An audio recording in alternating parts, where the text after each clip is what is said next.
easier in the sense that you can very easily research different places. You can book flights and hotels online, from your couch. You don't need necessarily a travel agent or go somewhere. So it's interesting that there are some aspects of it are maybe harder, more time-consuming, more complicated, but also it seems like there are some that are easier than they used to be.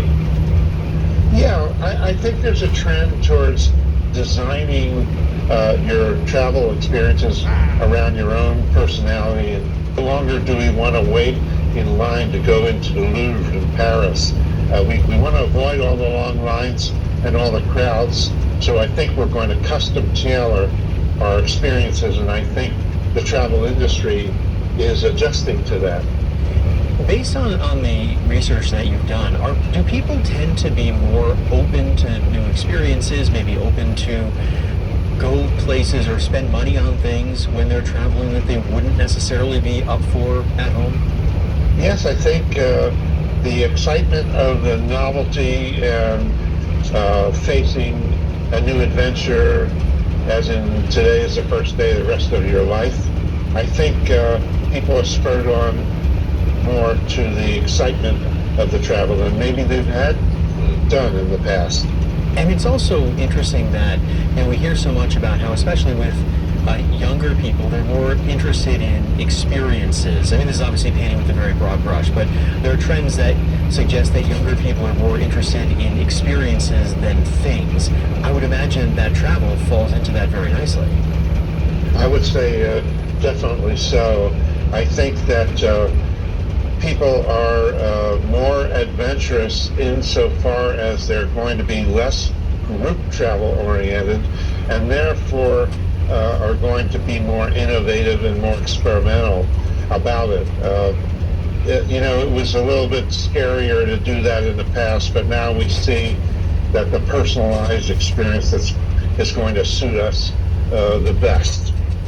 Would you say that the way that you travel has evolved over the years? Yes, I would definitely say that. I'd say whereas we were more oriented in the past towards group travel or being, with a small number of people, I think we're now more ready and willing to venture out on our own a bit more. Interesting. All right, that is Michael Bryan, travel psychologist. Michael, thanks so much for your insights. I appreciate it. You're welcome. Bye-bye.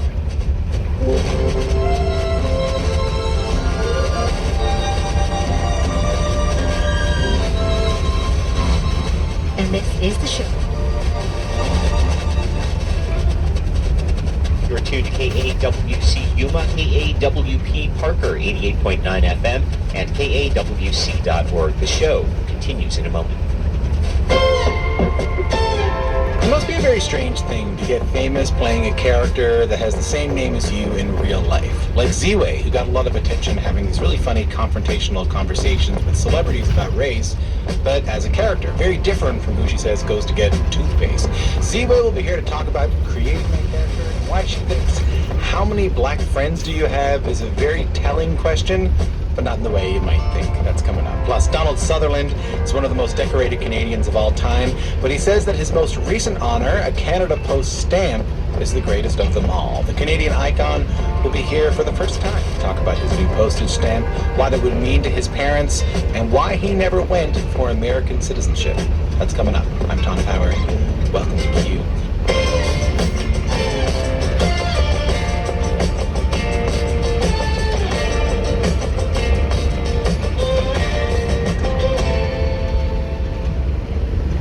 Listen for Q with Tom Powers Monday through Friday from 11 to noon here on KAWC 88.9 FM and KAWC.org. KAWC is supported by the AWC Foundation, dedicated to removing economic barriers to education.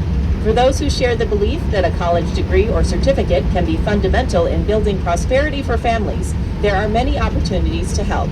Explore those opportunities at foundation.acwestern.edu. The struggle is American life. Ever since the governor of Texas started putting migrants on buses,